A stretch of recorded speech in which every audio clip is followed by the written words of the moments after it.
Don in London. Hello. October the 8th. My video is all about recovery from addiction to either substance or behaviour. My addictive substance, alcohol, could have been anything. And behaviour around people, places and things. Trying to be with the right people, in the right place, with the right things, doing the right things, wanting the right things. A world full of wanting and never enough, and me not feeling good enough either. Somehow the balance of life was very elusive, and drink helped me cope with reality, or rather drink helped me get out of reality when reality of life felt very, very difficult. And the problem is, if we become reliant on something for whatever reason, we get into a stage of fixing ourselves and then continually fixing ourselves. And in my case, I fixed myself with drink, and another, and trying to be with the right people in work, in relationships, in society. I didn't even know I was doing it half the time, or 99% of the time, when I was quite ignorant of what was driving me. And underlying all of this was really a fear of not being good enough. So why did that happen? Doesn't matter really. That was the way I felt. I can analyse it from here to eternity, and it won't get any better. It won't give me an answer which says I will never feel that way again. But what will help me most these days is to stay in recovery and sober one day at a time. So with one day at a time to contend with, life is not so difficult. If we try and solve everything at once for the rest of our lives, well, it's impossible, because we don't know what is round the corner. But I do know my history, and my history was a drink made everything seem possible, everything seem a little less awkward and difficult, to the point where I just kept on fixing myself with drink, and I couldn't stop doing it.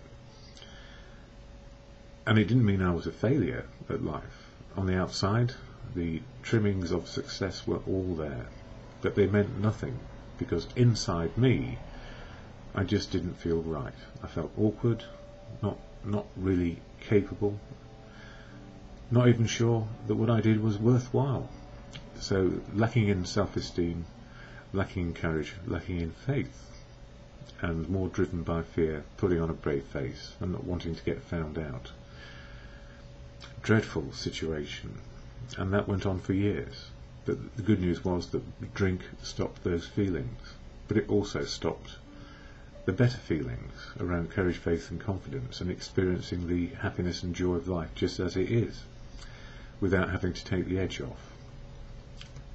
So a very false way of looking at the world, and it may seem a tragedy to have spent my whole life doing that, had I not got to a place of sobriety, that is, living without the demons of addiction, and having enough courage and faith and enough confidence to meet each day as it is, the best I can be based on reality. So what brought about this change in me? Well, it wasn't self-driven, that's for sure. I didn't know the answer. I didn't even know I was ill till it was too late. I didn't even know I had an illness, an allergy to alcohol. I just thought alcohol was just part of life, same as everybody else. But it became apparent to me that I seemed to pick people to socialise with and be with who would drink similarly to me, or nearly as much as me, if not more. And then I was in the best of company. We were all ticking along quite nicely on an ocean of alcohol. And then alcohol stopped working for me. It didn't take the chill out of the air. It didn't take the chill off me inside. There was always that cold feeling, that iciness of not quite right. So I'm very, very pleased to say, somehow I went from ignorance of my situation to apparently quite seriously aware of not being able to stop drinking, no matter what I tried. And it took a long, long time to come through a place of denial and into acceptance of me and life without drink. And I couldn't do it on my own. And one of the things I need say in these videos is, one person is unlikely to be able to help another person overcome addiction. If indeed we do overcome it, we just don't do it anymore. We don't take the substance and we don't behave the way we used to. I don't know that one person can be identified as capable and able to help one other person solve their problems in this respect. What do they say about a child? It takes a village to bring up the child. And I guess in a funny sort of way, it's like that in a fellowship which I belong to now, and that fellowship is AA, Alcoholics Anonymous. And I've learned in AA, more than anything, that one person cannot be the sole custodian of another person to help them through this painful transition into recovery. It's the many voices within the fellowship which make the difference, and this has been amplified over recent times to me when people ask for help. I have to say that it's the fellowship of AA rather than me as an individual who can provide the support and sustenance emotionally to get into sobriety. No one's limits is what I come to realise, and absolutely sometimes I'm the very least able and absolutely the wrong person to be helpful. Yeah, the community of and fellowship of AA, sometimes called a society, helped me get sober, and it wasn't one particular person within the fellowship, although I found a multitude of close friendships.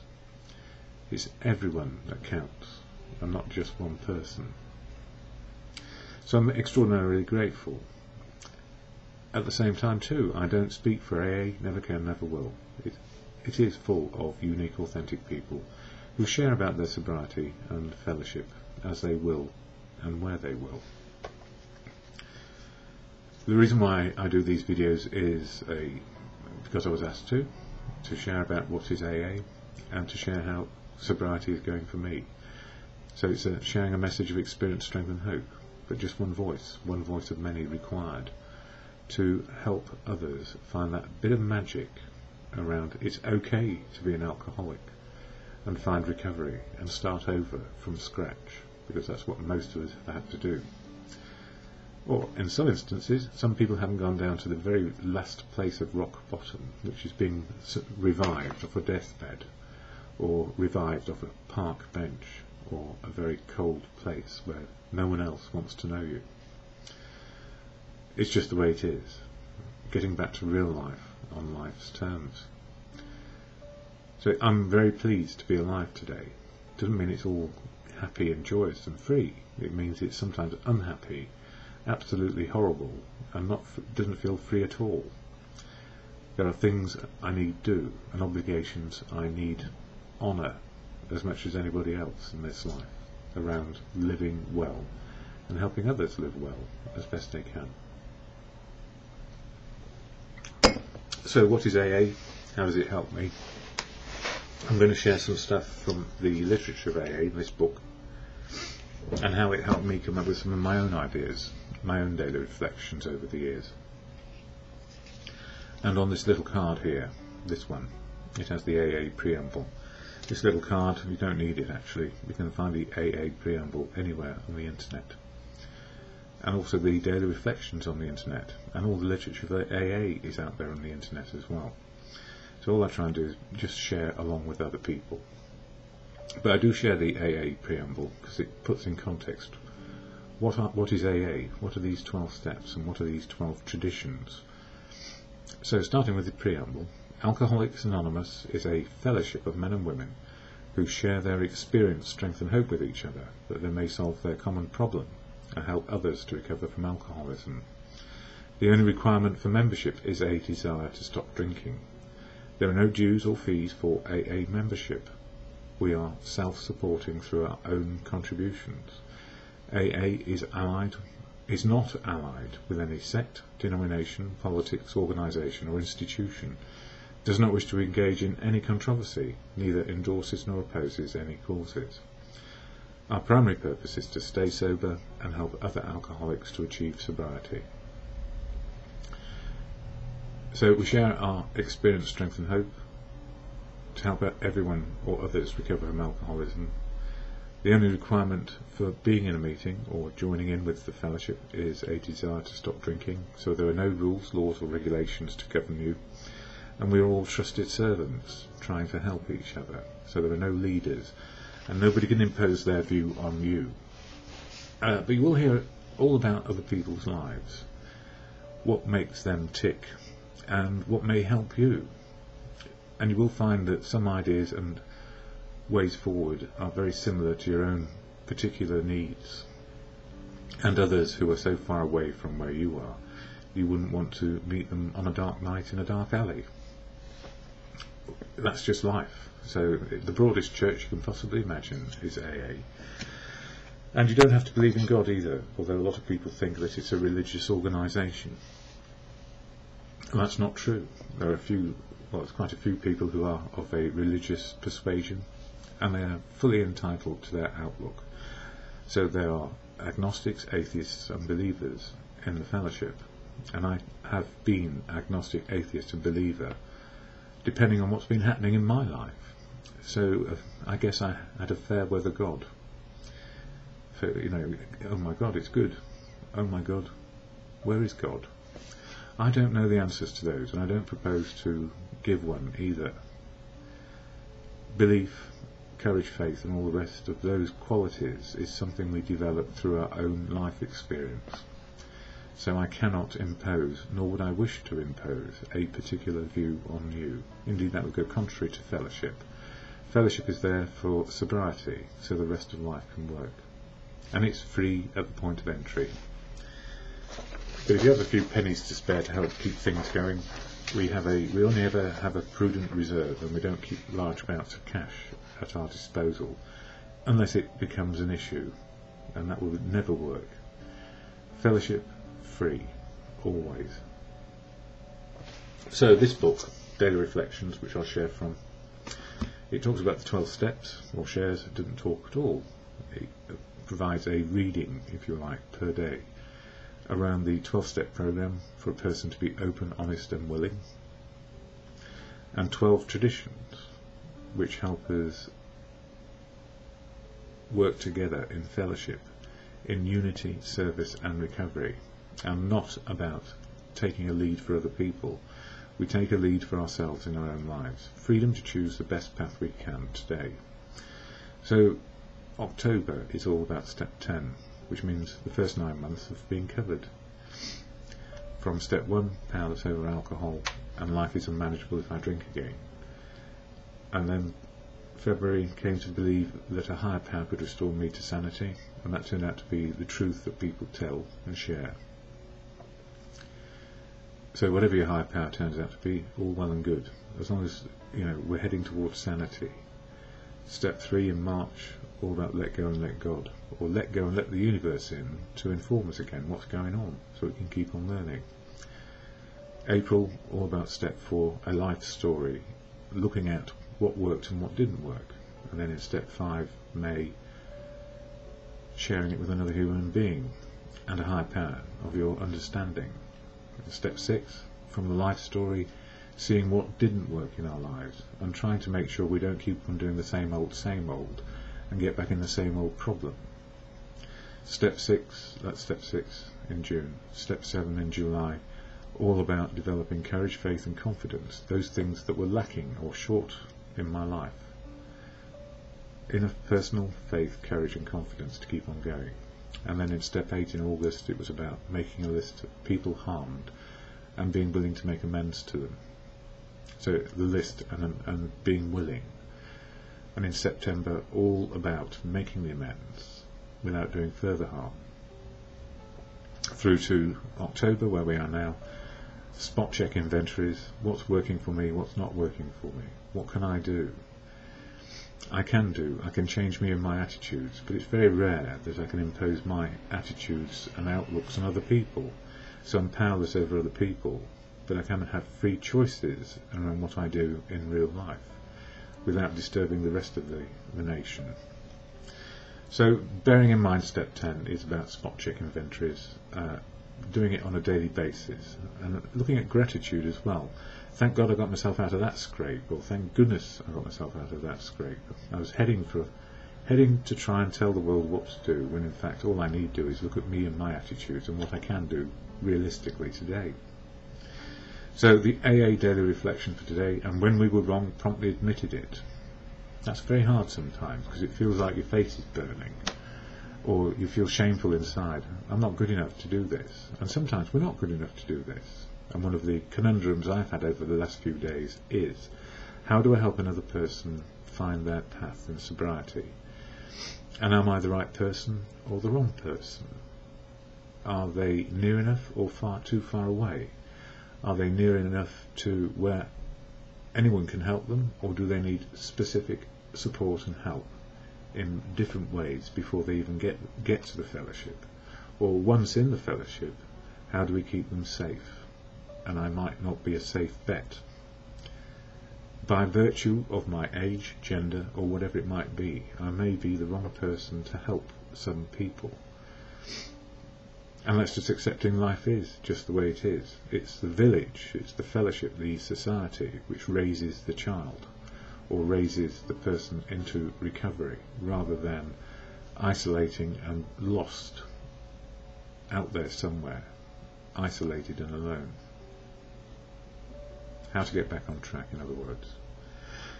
Anyway, the reading which follows is, I was beginning to approach my new life of sobriety with unaccustomed enthusiasm. New friends were cropping up, and some of my battered friendships had begun to be repaired. Life was exciting, and I even began to enjoy my work, becoming so bold as to issue a report on the lack of proper care for some of our clients. One day a co-worker informed me that my boss was really sore because a complaint submitted over his head had caused him much discomfort at the hands of his superiors. I knew that my report had created the problem, and began to feel responsible for my boss's difficulty. In discussing the affair with my co-worker, my co-worker tried to reassure me that an apology was not necessary, but I soon became convinced that I had to do something, regardless of how it might turn out. When I approached my boss and owned up to my hand in his difficulties, he was surprised. But unexpected things came out of the encounter, and my boss and I were able to agree to interact more directly and effectively in the future. Which is really saying, oh no, you don't want to do that, you want to do this. Oh no, you don't want to do that. If you confess that it's your fault, mea culpa, as some people say, the Latin phrase, it's my fault, you're going to have stuff heaped on you, or you might get fired. Well, surely it's better to get fired sooner rather than later. The more it drags on, the more culpable we are. But indeed, most people appreciate a bit of honesty and say, listen, it was my fault. I think it was my fault that you got a hammering from the people up the chain in the work situation.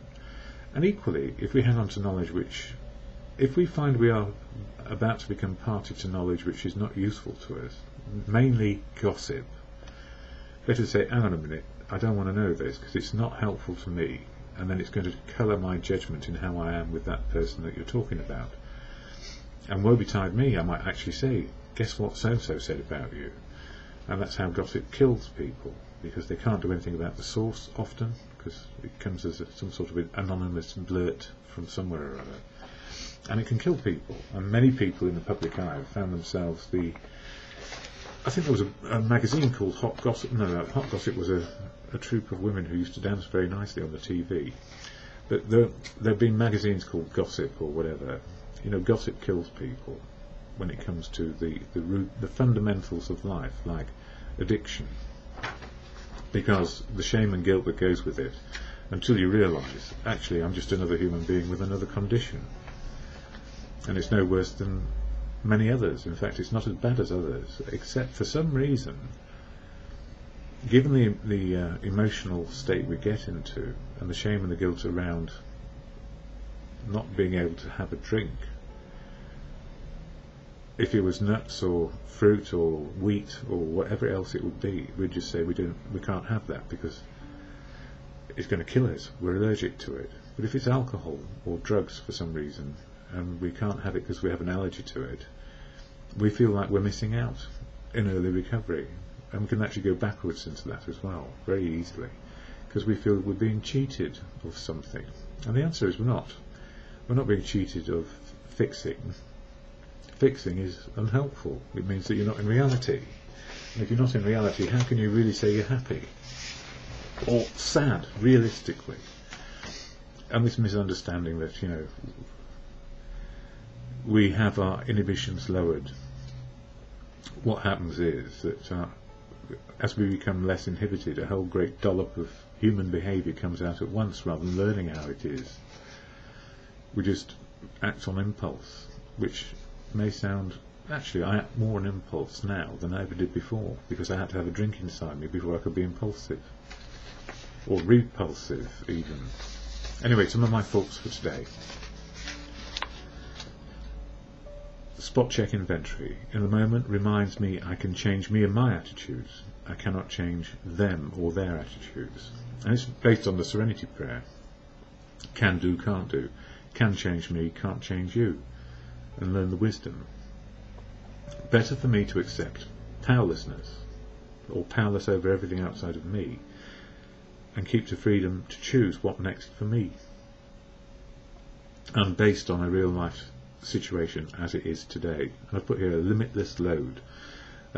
In terms of it's that golden prospecting, the limitless load is the rest of my life, but I can only do it a day at a time. And if I try and mine too far forwards, there'll be a cave-in behind me, and I'll get stuck living in the future and expectations, when indeed I'd be better off now with living in the day, where it will take me. And the other sentence I've got here, I am powerless over them. At the same time, I may try influence, ? Often we do influence through being open, honest and willing to change our attitudes and behaviour, and keep my side of the street clean. So, often we do influence through being open, honest and willing to change, which means we can influence by what we do and the example we set. So whilst we are powerless and we can't impose ourselves on people, we may influence them by what we do and the way we behave. Open, honest and willing, with care, cherishing people, and not undermining them through gossip or other means. And that's pretty much important to me, always, every day. I went to a great meeting yesterday at lunchtime, and I was asked they hadn't got a Just for Today card, and I happen to have one.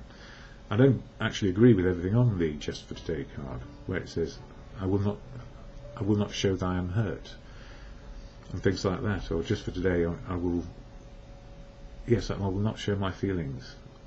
If I am hurt, I will not show it. And the answer is, if you don't show what's going on for you, how can people help you? But it's not to complain and be a moaner, it's to say, I feel hurt today by life, and I'm working on it. But then people know where you're coming from, rather than fine and ignore you. So we don't know what we know until we get there. So sometimes things sound good, when in fact they're not. I will do something good for another person and not get found out. Well, if you brag about, I've just helped somebody do X, Y and Z, well, that's probably no use to anybody. But if someone says, where have you been? Oh, I was just helping X with something they needed to sort out. That's just a validation that you were doing something. It's whether it's coming from your ego, bolstering yourself up in some way to make yourself feel better, or just simply you've got the courage, faith and confidence to help somebody. Oh, yes, I just pulled that child off the escalator on the outside as he was going up the outside of the escalator. And their mother was really grateful. That happened to me, I did do that. But I didn't share it for ego. You do things in life which are necessary. And thank God you were there to do it. And sometimes you have to share about it, because it's scary. Anyway, other years. Step 10 is always our part in living, not about others. This is part of accepting the acceptable with esteem, and not accepting the unacceptable with an ego-driven reaction, which is, oh my God, so-and-so's got into power as my member of parliament. Here we go again. Driving people down because my ego says they're useless. Some days it seems we need to change everything in our attitude and behaviour. Better we do that than lash out in anger and resentments today. And I can remember when Mrs. Thatcher got into power back in 1980, 78, 79, 80, 81. I thought it was the end of the world. But a lot of people liked her, and she is part way responsible for how we are today. Unfortunately, that could have been foreseen by a lot of people, but there's a lot of greed around, and not people who didn't have far-seeing thinking. Instinctively and intuitively and factually, I knew what was going to happen next, and it did. Anyway, who cares? Nobody wants to hear from a know-it-all.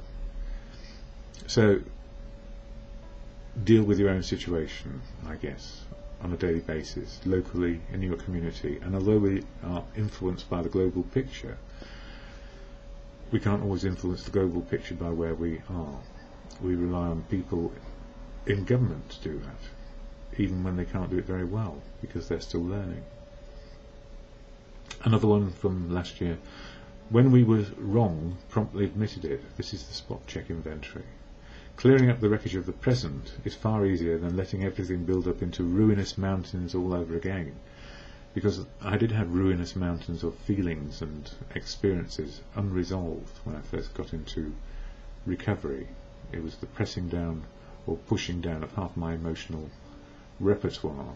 That is, well, I just didn't know how to deal with my feelings, basically. So there was a mountain full of time and pushing them away or pushing them down, and they all came out in great big dollops in early recovery. So it took a while to find recovery and sobriety and the small molehills instead of great big mountains again. Step 10 keeps us on track with our spiritual condition, making better choices, letting go righteousness, so we can live free with choices today. So it's not about being right or wrong. It's what's the best choice in the moment of now, which may lead on to the next best choice and the next best choice. So it's not about having the complete answer. It's the ability to keep on solving problems as we go. And indeed, it's about looking at the solutions rather than the problem. But we need to know where we're coming from, so we can understand what's motivating us in the day. And usually our emotional situation, our emotional outlook, our mood influences all our thinking. So we need to look at that always. Benefit of the doubt. Anger and resentments today. Let others be their own best friend. So we don't need to tell people about their anger and resentments. No matter what. Yes, if we are ready to charge up our anger and resentments and let loose our barrage of venom, we can do that. We can be angry. I mean, I did say some very unpleasant words a few weeks ago to somebody. Get lost and mind your own business. In fact, I did it on 2 occasions, just because I felt empowered to do it. It made me feel better, but it was putting them down. I'd much rather say these days, I need to move on and mind my own business and let them get on with whatever it is that's upsetting them. I don't need to make it worse by ramping up the anger and resentment and expectations. That's not running away. Some things we do have to stand up for, and they become apparent as life goes along. I doubt we are saints, but most often we react out of fear and loss of esteem rather than a more balanced view, where we resolve the personal conflict we have with feelings we feel. So how am I feeling? Why? What can I do? I feel alright, but it's a little bit hot this morning. I think I might have caught something, but it's the autumnal weather coming on. So it might be just a change in me, change in life. Progress, not perfection, is part of who we are. And in my world, when anger sits inside me, I get overwhelmed with all the negatives life has to offer. It is me to know in any one day I can be happy or sad, love or hate a situation where I have a part in it. And always the steps help me today. That's the 12-step program. So how am I feeling? Why? I can feel love. I can express love. I can also express hate, because love and hate are part of who we are. We can't have one without the other, really. It's the yin and yang, the up and down, the left and right of everything. Polarized at extremes, they're very, very rare. And somewhere in the middle we have a little bit of love, a little bit, and so on. But if we're feeling it right in the moment, as right-sized it is for what's going on, then we have valid reasons to feel those things. So if I'm feeling hurt, but I will not show it today, no one can help me. But if I said, I feel a bit hurt by this situation, can't go into detail, but I feel hurt by it, and I need to find my balance again, somebody would say, well, okay, come sit, have coffee, whatever. But the pretending malarkey that sometimes goes on, I might be hurt, but I will not show it. You're prolonging your agony because you're not dealing with your feelings in the moment of now. And that's a very strong feeling I have about some of the things. This thing of fake it to make it. If you fake anything to make it, and the whole world believes that women fake something or other at some stage in their lives. Believe you me, some men fake all sorts of things at some stage in their lives as well. And why is that? Because they don't want to hurt the other person's feelings. But what are you doing? You're hurting your own feelings and you're hurting theirs. So either you're in the right place at the right time or in the wrong place at the wrong time. And sometimes it ain't going to work. Better to know sooner rather than later than persevere with a falsehood. I don't think that's going to be a very popular outlook, but there you go. Yes, here's another one. Expecting others to have the same values, same awareness and same desire for mutually beneficial outcomes. Expectations that others will be treating us the same as we treat them are resentments under construction. So if you haven't checked out what's going on for the other person when you're with them, in whatever the situation, work, relationships, whatever it is, if they have an expectation beyond where you are, or you have an expectation beyond where they are comfortable, better to say so, do something about it, and bring the expectations back into reality. Yeah. So there we go. Step 10 is always for today. We feel hurt. It is probably self-harm by not being assertive when it is appropriate, and when we procrastinate, hoping others will see our point of view.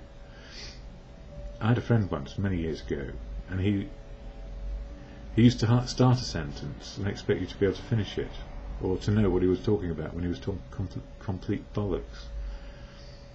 And I used to say, you're talking bollocks because I don't know what you're talking about. And if you are so highly intuitive, or you expect me to be so highly intuitive, I can predict what you're saying has a meaning beyond what you're sharing, please start again.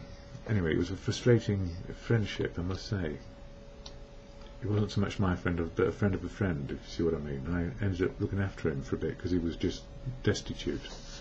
Anyway, that's another thing. We're not mind readers, but if we think we are mind readers, we are going to get it wrong quite often. People can change, and that is their choice and not mine. Let other people learn by their own actions and not by my instruction. So if I am powerless over people, people get on with what they're there to do, powered up to their freedoms to choose.